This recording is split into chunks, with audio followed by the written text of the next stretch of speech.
Coucou! Aujourd'hui, j'ai envie de te faire une vidéo. Comme tu le sais, je suis médium, mais je suis aussi énergéticienne, donc je pratique les soins énergétiques à distance.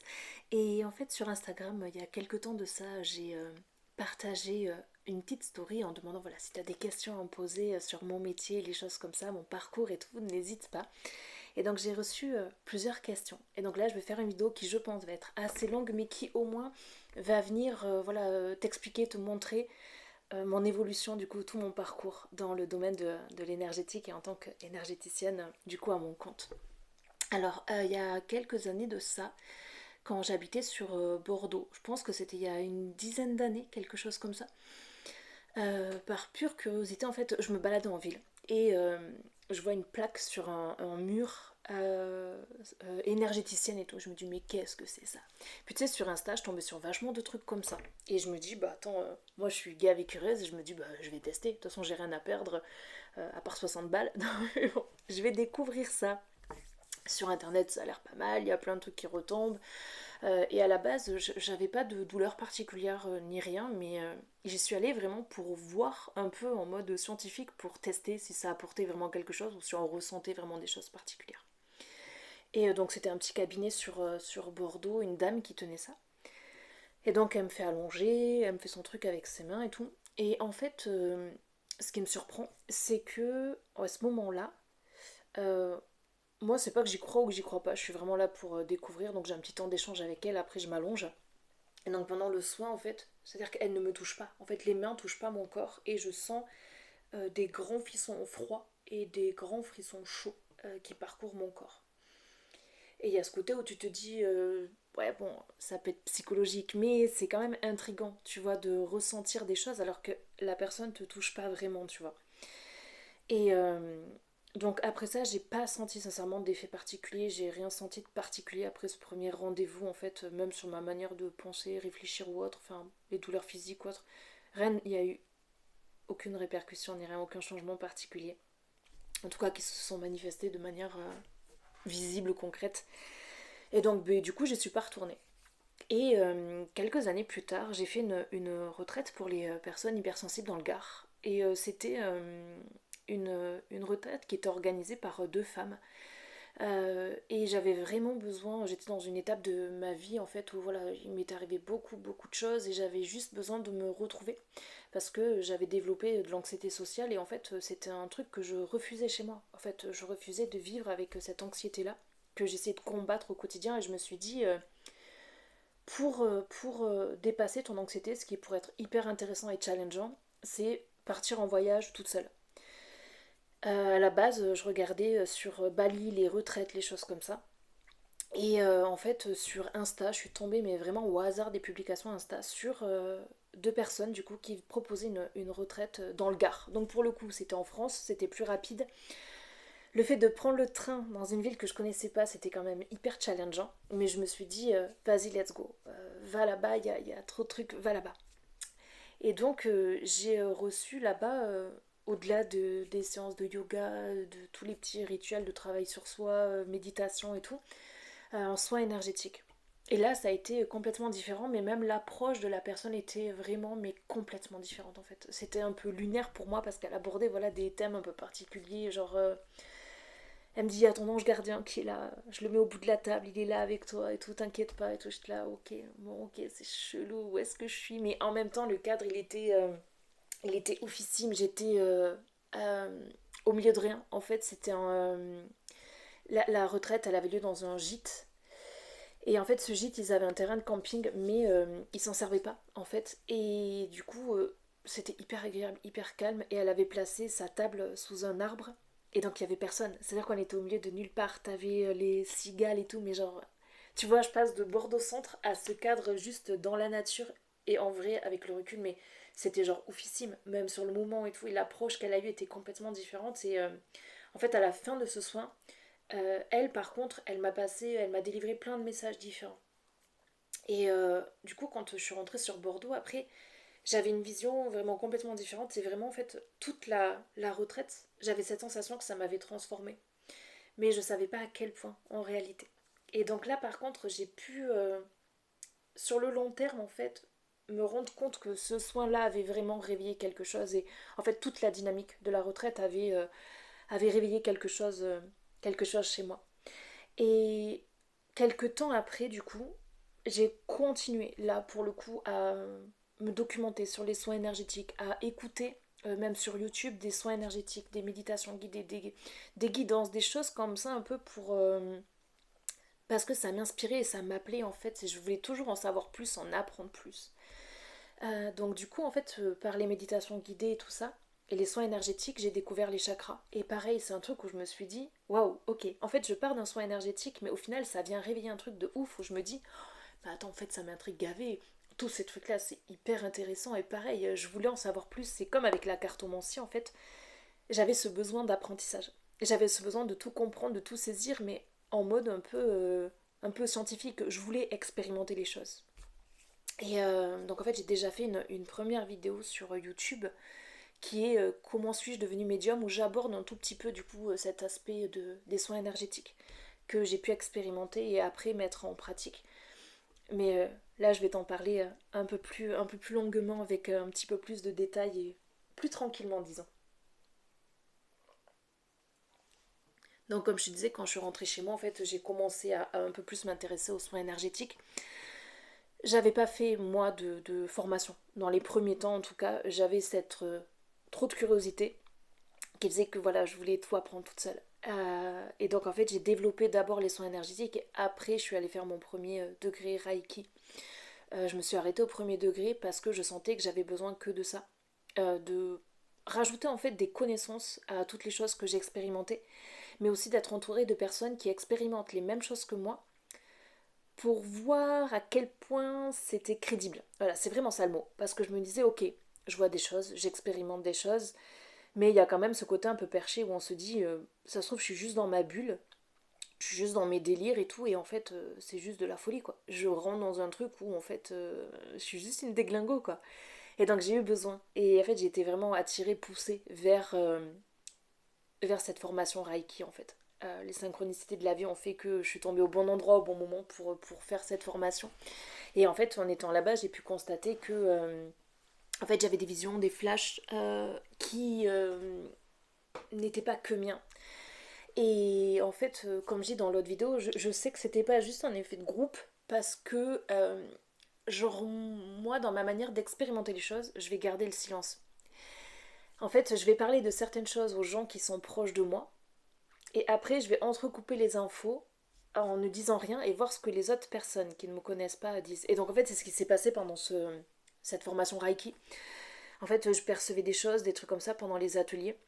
Et les gens d'eux-mêmes, en fait, avaient les mêmes propos que moi sur les choses qu'ils percevaient, qu'ils voyaient pendant les séances. Et je me suis dit, ok, en fait, Steph, là, t'es pas folle. Il y a vraiment un délire, il y a vraiment quelque chose. Et quand j'étais de mon côté, du coup, au tout début, quand j'ai expérimenté les soins énergétiques, en fait, je suis partie de vidéos que j'écoutais sur YouTube. Et c'est ça qui m'a amené à comprendre et à croire qu'il y avait autre chose, en fait. Qu'il y avait des choses dont on parle pas spécialement. Euh, mais qui existent en fait. Tout ce qui était corps énergétique, pouvoir énergétique, même le fait de ressentir les autres à distance et pourquoi ne pas les guérir ou écouter leurs mots, leurs symptômes et travailler même sur les différents corps énergétiques, même à distance en fait, pour apporter des choses à l'autre ou moi comprendre certaines choses sur mes propres perceptions, mes propres fonctionnements. Et en fait, ça a été vraiment ça la base, le socle. Donc j'ai appris de mon côté, j'ai expérimenté de mon côté, euh, jusqu'à ce que il y ait assez de synchronicité pour que je me dise ok Steph, t'es pas folle, il y a vraiment un truc intéressant et à creuser encore là derrière et à pratiquer. Pour le premier soin énergétique que j'ai fait à une personne, en fait c'était justement une des organisatrices de, la, de la retraite pour les personnes hypersensibles. Elle voyait un petit peu que je tombais dans ce milieu-là, que voilà, il y avait plein de choses qui m'intéressaient dans ce truc-là. Et elle avait confiance en moi et du coup un jour, je sais plus si c'est moi qui lui ai proposé ou elle qui est venue vers moi, un soin énergétique. Et donc, ben moi, pour ruser, comme au début quand j'ai appris les cartes, en fait, je lui dis, écoute, sur un week-end, je te fais le soin, mais comme je sais que tu as confiance en moi et que j'ai confiance en toi, je te dis pas la date, je te dis pas le jour exact, mais tu recevras le soin. Dans mes souvenirs, c'était un vendredi soir. Je suis solo de mon côté, je lui fais le soin à distance. Donc elle est dans le Gard, moi je suis à Charente-Maritime à ce moment-là. Je lui fais le soin, mais je la préviens pas. Sauf que moi, je sais qu'il peut y avoir des retombées après les soins, c'est-à-dire qu'on peut avoir des nausées, des diarrhées, des vertiges, des choses comme ça. Donc, malgré tout, sur le week-end, on s'était calé le week-end et on s'était dit, surtout, tu restes à la maison, tu bouges pas. Donc, ça pouvait être le vendredi soir, samedi soir ou dimanche soir, et dans mes souvenirs, ça pouvait même être le jeudi soir, je crois. Et donc, je me dis, vas-y, le vendredi soir, c'est parti, let's go. Je lui dis rien, je le fais là. Le samedi matin, enfin le vendredi soir, je me dis, le samedi matin, je lui ferai des vocaux où je l'appellerai pour lui faire un petit retour et la prévenir surtout que j'ai fait le soin. Le lendemain matin, j'allume mon téléphone et là j'ai plein de messages d'elle. En mode Steph, est-ce que tu m'as fait le soin? Parce que là je suis par terre, je suis chez moi et en fait je comprends pas ce qui se passe et tout. J'ai passé la matinée aux toilettes et tout. Et là je me dis mais what the fuck? Et là je me dis c'est trop. C'est une synchronicité de plus qui me fait dire que là on peut plus me faire croire que ça n'existe pas. On peut plus me faire croire que c'est pas vrai ou que je suis dans mon délire en fait. Il y a vraiment un truc. Et donc ça a été la première expérimentation. Et après, en fait, j'ai continué les soins énergétiques comme ça. Vraiment tout le temps à distance. Le seul soin en face à face que j'ai fait, c'était pendant ma formation Reiki. Et je préfère vraiment travailler à distance. Je fais en plus de ça, quand je suis à distance, en fait, quand je fais un soin à quelqu'un, je l'accompagne tout le temps d'une guidance. Donc un tirage de cartes ou une canalisation directe pour voir ce que la personne elle est en train de guérir ou ce qui va venir à elle ou voilà lui donner un petit peu les bases de ce qu'elle va vivre en suivant le soin pour que en fait ça appuie aussi le soin énergétique et le but d'un soin énergétique c'est de se libérer de quelque chose ou de se sentir bien, de se sentir mieux et pour moi c'est important d'associer un soin à une guidance donc c'est pas obligatoirement dire à la personne j'ai vu ça ça ça je t'ai enlevé ça ça ça parce que pour moi ça fait réagir l'inconscient et à l'inverse ça peut être totalement contre-productif. Par exemple si tu dis à quelqu'un bah, j'ai senti que tu avais une grosseur ou une boule énergétique au niveau du coup j'ai travaillé sur cette zone et tout. En fait, je me dis inconsciemment, ça fait revivre et renaître la chose. Donc peut-être que je me plante, mais je préfère me dire, ne dis pas aux personnes sur quoi tu touches, mais par contre, apporte-leur les messages des cartes ou une guidance pour la suite, en fait, pour qu'ils restent dans une fréquence, une vibration plus élevée en réalité. Donc je trouve que ça contribue aussi à l'apaisement, aux soins énergétiques. Donc ça, c'est vraiment ma manière à moi de travailler. Et en fait, la formation Reiki, qu'est-ce que ça m'a apporté? En réalité, déjà, ça m'a apporté des connaissances. Ça m'a apporté aussi le fait d'être rassurée sur moi-même. Le fait de me dire, ouais, en fait, je suis pas dingue, il y a vraiment d'autres trucs qui existent. Et même ces gens-là en face ne sont pas fous, ne sont pas dingues. Parce qu'on peut vraiment, moi qui étais très cartésienne, se poser beaucoup de questions.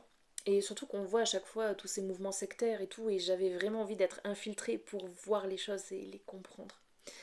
Et en fait, ça m'a apporté beaucoup aussi au niveau de ma protection. Parce que j'étais tout feu, tout flamme, je voulais tout apprendre et je pense que j'aurais pu me prendre beaucoup de murs et j'en ai pris beaucoup en fait, justement en travaillant avec l'invisible. Et je pense qu'en fait, ça a créé aussi des bases, même si j'ai du mal à savoir exactement quoi, mais je sais qu'en fait, j'étais là pour me connecter à ma protection. Et en fait, ce qui est intéressant, c'est que j'avais déjà ces signes-là, en fait, par plein de guidances, plein de canalisations, déjà vu que j'étais médium déjà. Je canalisais beaucoup de messages et quand je demandais, mais en fait, pourquoi j'ai besoin d'aller faire une formation Reiki alors que je pratique déjà les soins énergétiques, j'avais toujours ce mot protection, protection, protection qui ressortait. Et ce qui est fou, c'est que quand je suis arrivée là-bas, on peut se dire c'est du hasard, mais quand je suis arrivée là-bas, elle m'a dit toi, t'es ici pour ta protection. Alors que j'avais rien dit en fait. Et moi, je suis là, ok, ok, d'accord. Et donc, normalement, c'est en plusieurs séances, mais j'ai décidé de m'arrêter juste à la première séance parce que je pense vraiment que j'avais exactement ce dont j'avais besoin. Et en fait, une fois qu'on me dit que ça touche à la protection, en fait, moi, après, par derrière, toute seule de mon côté, je vais venir justement travailler et développer en fait tout ce qui est la notion de protection sur moi-même et les choses comme ça pendant les soins ou les guidances ou voilà, même sur le travail énergétique sur moi-même. À partir du moment où on me guide, on me donne un mot, je me dis ok, en fait, il faut que je fasse le focus sur ça parce que le reste était en quelque sorte inné. C'est comme si j'avais ouvert une porte, ouvert un livre et que je m'étais dit waouh, ok. En fait, c'est comme quand tu apprends à dessiner, à colorier sans dépasser des traits, tu vois. Il y en a qui sont doués en dessin plus que d'autres. En fait, en énergétique, j'avais cette capacité du coup à dessiner. Je débordais un peu des traits et justement, cette personne-là, à sa façon, et avec toutes les choses que j'ai lues et tout, j'ai pu permettre de recentrer mes soins et d'avoir une pratique, euh, je trouve, douce et agréable. Et même le fait que ce soit à distance pour moi-même et pour les gens en face, euh, je trouve qu'en réalité, ça laisse, comment dire, ça laisse une certaine liberté en fait.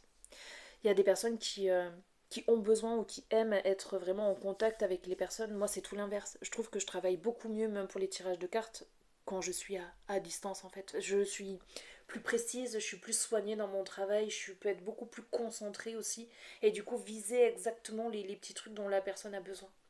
Donc, il faut savoir qu'un soin énergétique, c'est pas magique, hein. Certaines personnes, sur un soin énergétique, il y a des choses qui vont se débloquer, par exemple au niveau du mental.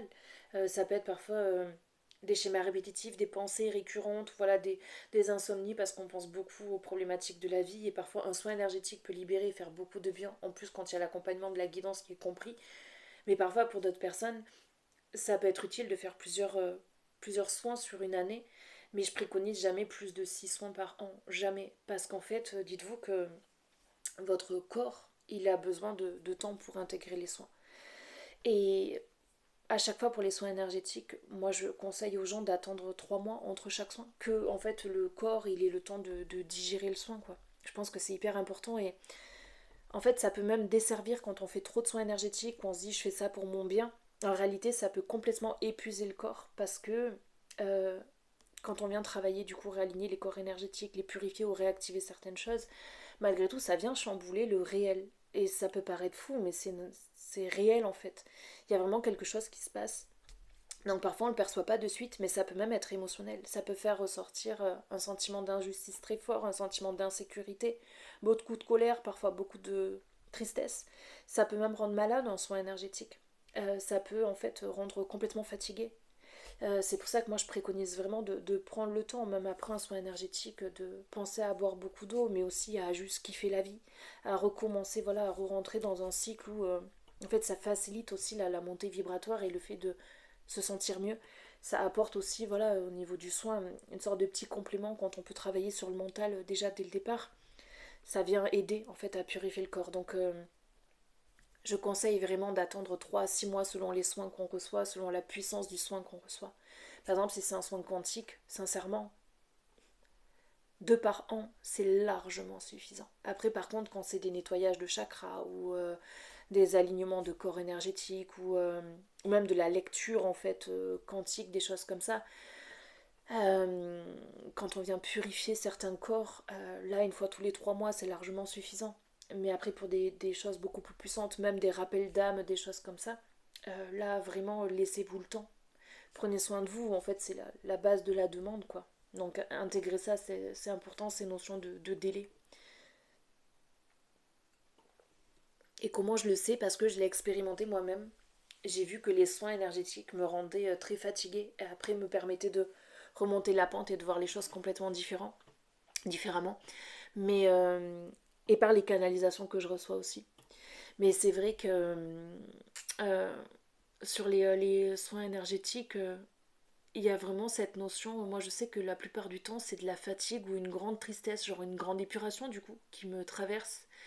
Et quand je fais des soins de manière rapprochée, au lieu de me donner du dynamisme et tout, à l'inverse, en fait, ça m'épuisait comme je travaillais sur les différents corps énergétiques pour tout harmoniser.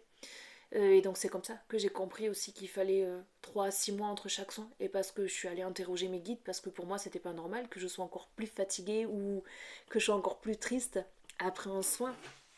Ou même malade. Et du coup c'est là par canalisation où on m'a dit non non attends t'inquiète. En fait tu viens toucher à tes corps subtils donc ces choses là elles sont normales. En fait tout le monde n'en parle pas mais voilà il peut y avoir une sorte de crise de guérison en fait. Donc ce que nous on appelle maladie ou déprime mais qui en réalité fait partie du nettoyage énergétique. Et après, c'est un travail sur les pensées, la fluidité des pensées, les choses comme ça. Mais ça s'apprend avec le temps. Les soins énergétiques peuvent pas tout sauver. Ils peuvent être une béquille pendant un temps, faire du bien ou permettre de se retrouver, de se reconnecter à soi, mais c'est un outil comme un autre, en fait, même quand on va voir le médecin, par exemple, on se reconnecte à son corps ou voilà, à tout ce qui est émotionnel ou psychique, et c'est un peu la même chose, quoi. Vous n'allez pas aller chez le docteur 3 fois par semaine, 5 fois par semaine, enfin, vous rendez bien compte qu'à un moment donné, c'est contre-productif ou alors que vous ne ciblez pas la bonne chose ou le bon professionnel. Donc voilà, tout ça aussi, ça fait partie de l'apprentissage des soins énergétiques et suivez votre intuition. En fait, quand vous hésitez à aller vers quelqu'un en particulier ou vers un soin en particulier, quand vous savez pas trop quoi faire, je le raborderai plus tard dans la vidéo parce que c'est une question qu'une personne m'a posée, mais c'est intéressant en premier lieu de déjà se recentrer, se dire mais en fait de quoi j'ai vraiment besoin en réalité. Et ça donne une réponse aussi aux soins dont on peut avoir besoin. Des fois ça va être travailler sur la psyché et des fois ça va être travailler sur la fatigue, les insomnies. Des fois ça va être venir libérer des douleurs physiques, apporter un petit peu de paix aussi. Euh, ça peut être fait sur les enfants.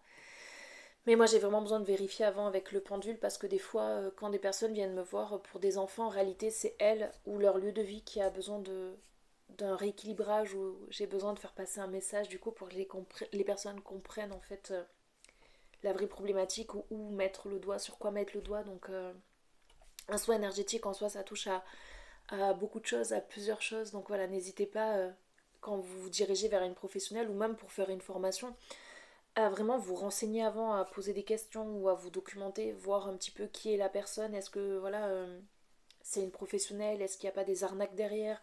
Maintenant avec les réseaux sociaux, internet, on peut facilement, je pense, trouver en fait, avoir des réponses assez vite, du coup pour pas se planter. Euh, Même à l'instant on sait en fait. Alors je m'étais mis les questions à l'écrit. Je pense que je vais lire directement. Et après, je vais terminer par un tirage de cartes, juste une carte pour le plaisir, pour voir un petit peu le message général que les guides ils veulent nous retransmettre. En fait, je profite de cette vidéo, je me suis dit, alors on va se faire un petit kiff, on va passer un petit message.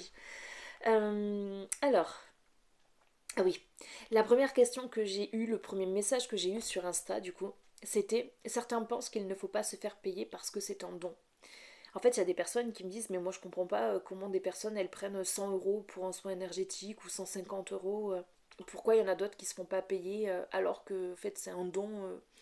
En fait, en réalité, il n'y a pas de don à partir du moment où vous commencez à vous intéresser à tout ça. Vous vous rendez compte que comme la médiumnité, il n'y a absolument pas de don. En réalité, c'est du rééquilibrage énergétique, c'est de la connaissance de soi, c'est de la connaissance des chakras. À partir du moment où vous mettez les pieds là-dedans et que vous y intéressez, en fait, je sais que c'est compliqué parce que dans la société, il n'y a pas d'études scientifiques. Donc en fait, c'est juste en expérimentant vous-même que vous pourrez trouver des réponses ou vous confronter à vos limites et percevoir les choses en fait. Euh, donc du coup, quand les personnes elles me disent telle personne prend très cher, en fait c'est du business. C'est comme n'importe quel business. Il y a des personnes qui vont viser une cible particulière, une catégorie de personnes particulières. Et si des personnes visent des personnes qui ont de l'argent, bah let's go. Tu peux même faire ton soin à 300 euros. En fait, ça va pas changer la qualité de ton soin, ça va juste voilà, changer ta qualité de vie financière. Donc, s'il y a des personnes qui peuvent payer et que les énergéticiens guérisseurs visent en fait ce public-là, mais let's go. Il n'y a rien qui est contre nature dans tout ça. Moi, je sais que j'ai choisi de faire les soins à 60 euros. Je trouve déjà que c'est un prix énorme en réalité. 60 euros, il faut pouvoir les débourser ou économiser pour pouvoir les atteindre. C'est ce qui me semblait être le prix juste du coup pour accompagner des personnes qui ont vraiment envie de s'investir dedans, du coup qui prennent ça de manière sérieuse et qui ont envie d'aborder ça du coup de manière où elles sont vraiment en fait dans une propre démarche pour elles-mêmes. Et j'ai vraiment conscience que 60 euros en réalité, même si elle a la guidance avec, ça reste quand même une belle somme à débourser. Et en même temps, j'ai essayé de m'aligner aussi sur les tarifs des psychothérapeutes ou les choses comme ça, histoire de rester quand même dans un cadre où moi je peux vivre de ma profession. Voilà, je peux m'acheter à manger, me faire des loisirs grâce à mon travail, mais aussi ne pas déplumer les personnes qui n'ont pas beaucoup d'argent et qui ont quand même l'envie de recevoir des soins, quoi. Euh, donc oui, il n'y a aucun don, d'accord. Il n'y a aucun don. Enlevez-vous ça de la tête. La deuxième question, c'était est-ce que tu me conseillerais de payer pour une formation? Donc j'ai dit oui et non. Personnellement, j'ai appris en autodidacte, en lisant, en recoupant les infos que je trouvais ou en laissant certaines de côté, en écoutant chacun de mes ressentis et en étudiant les chakras. En fait, je suis partie vraiment en autodidacte. Je me suis intéressée à 1000 choses, je voulais tout comprendre. Donc en testant et en observant les retombées, ça c'est hyper important, c'est-à-dire que quand je faisais un soin ou une guidance ou une canalisation ou une méditation guidée, je me disais ok, bon, là je travaille sur tel chakra, ou là je travaille sur, j'aborde tel domaine en fait, comme l'enfant intérieur, comme les vies antérieures, comme le troisième œil, l'ancrage, peu importe. Et en fait, je me disais ok, mais qu'est-ce que ça m'apporte derrière? Est-ce que ça va vraiment créer du changement selon ce que je demande à manifester? Est-ce qu'il se passe vraiment des choses? Et quelles sont les choses qui se passent en fait? Et donc, par exemple, voilà, quand j'ai vu que je tombais malade ou que j'étais beaucoup plus fatiguée, ou il y a des fois aussi où, après un soin, je me suis rendu compte que j'avais hyper soif. Ou des fois, j'ai envie de manger de manière hyper saine. Et donc, vous pouvez vous dire, oh, mais ça, c'est dans la vie de tous les jours, même sans faire de soins énergétiques. Mais moi, ça faisait partie, en fait, des choses que j'associais et des synchronicités surtout, des choses qui se répétaient. Et donc, de là, sans ça, ça m'a permis de développer. C'est comme si j'avais un petit carnet scientifique. Voilà, je marquais avec les dates et les répercussions. Et souvent, j'accompagnais mes soins de guidance aussi pour voir un peu ce qui se manifestait en fait avec la voyance et les choses comme ça. Donc, en observant les synchronicités de la vie et en écoutant comment je me sens, en testant et en observant les retombées. Si tu as besoin d'être rassuré ou cadré, ou que tu manques de confiance en toi, je te conseille d'aller vers une formation, mais essaie de te renseigner avant, voir si c'est quelque chose de sérieux et pas un truc sectaire. En général, maintenant, on a facilement l'instinct, comme je disais, pour ce côté un peu sectaire, en fait, des personnes chez qui on va, quand on peut avoir des peurs, même quand vous avez le numéro ciré à l'URSSAF, ou en fait, vous sentez si la personne, elle est sincère ou pas, et si vous sentez que ça bloque, c'est que c'est peut-être pas la bonne personne, ou pas le bon moment, en réalité. Et puis n'oubliez pas que vous êtes vous-même guérisseur en fait, donc vous avez aussi la possibilité, plutôt que de recevoir un soin, d'aller étudier, de faire une formation vous-même pour étudier.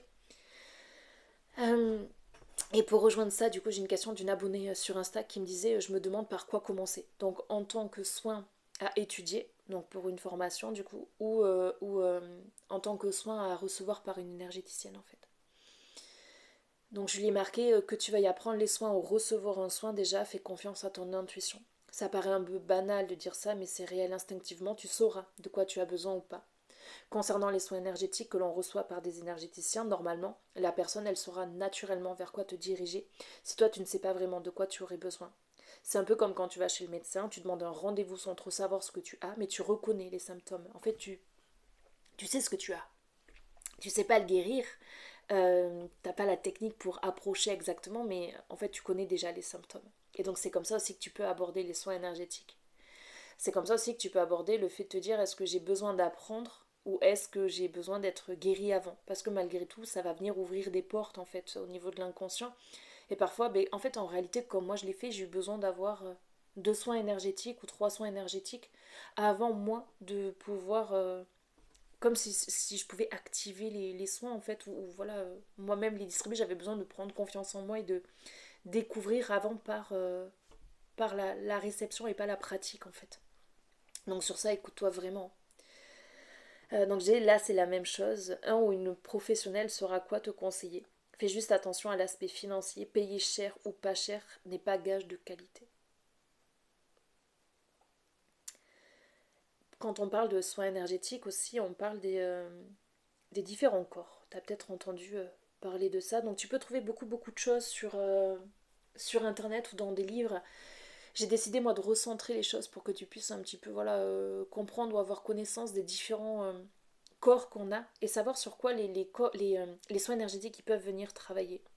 Donc le corps physique qui est le corps terrestre, le corps mental, le corps énergétique ou l'aura, le corps vibratoire que moi j'associe au corps astral en fait, les pensées, et l'espace-temps, passé, présent, futur. Pour moi, ça fait partie des corps aussi.